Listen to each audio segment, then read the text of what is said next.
ہے کہ جی آپ کے پروگرام میں سنا ہے کہ اگر کوئی کسی گناہ یا عیب میں مبتلا ہو تو اسے کسی شیخ سے اصلاحی تعلق قائم کرنا چاہیے۔ مرد تو ایسا آسانی سے کر سکتے ہیں، لیکن عورتوں کے لیے کیا حکم ہوگا؟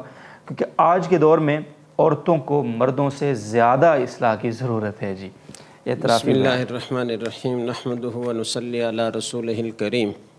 یہ فیصلہ کرنا تو بڑا مشکل ہے کہ مردوں کو زیادہ اصلاح کی ضرورت ہے یا عورتوں کو زیادہ اصلاح کی ضرورت ہے۔ دونوں ہی اصلاح کے محتاج ہیں اور ہم سب اصلاح کے محتاج ہیں۔ جی بالکل۔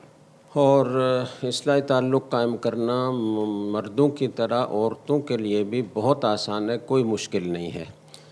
یا ایھا الذین آمنوا اتقوا اللہ وکونوا مع الصادقین، یہ آیت بتا رہی ہے کہ تمام اہل ایمان کے لیے اس پر عمل کرنا آسان ہے، اس لیے کہ اس میں اہل ایمان کو خطاب کیا گیا ہے، اور اہل ایمان میں مرد بھی شامل ہیں، عورتیں بھی شامل ہیں، اور ان کو تقوی اختیار کرنے کا حکم دیا گیا ہے، اور ساتھ ہی تقوی حاصل کرنے کا طریقہ بھی بتایا گیا ہے کہ اس کا طریقہ یہ ہے کہ سچے لوگوں کی صحبت اختیار کرو۔ تو جیسے مرد کسی بزرگ سے اصلاحی تعلق قائم کر سکتے ہیں، اسی طریقے سے عورتیں بھی کر سکتی ہیں۔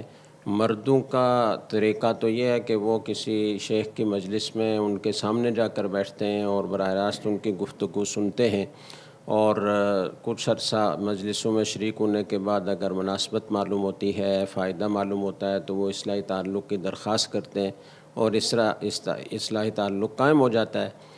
عورتیں بھی باپردہ، چونکہ جتنے مشائخ ہیں ان کے ہاں خواتین کے لیے بھی بیان سننے کا انتظام ہوتا ہے، اور ان کی الگ جگہ ہوتی ہے باپردہ، وہاں بیٹھ کر وہ اسپیکر کے ذریعے بیان سنتی ہیں، اور وہ خط کے ذریعے سے شیخ کو اپنے حالات بتا سکتی ہیں، اپنی اصلاحی تعلق کی درخواست ان کے سامنے پیش کر سکتی ہیں، اور خط کے ذریعے سے ہی وہ اصلاحی تعلق قائم ہو جاتا ہے۔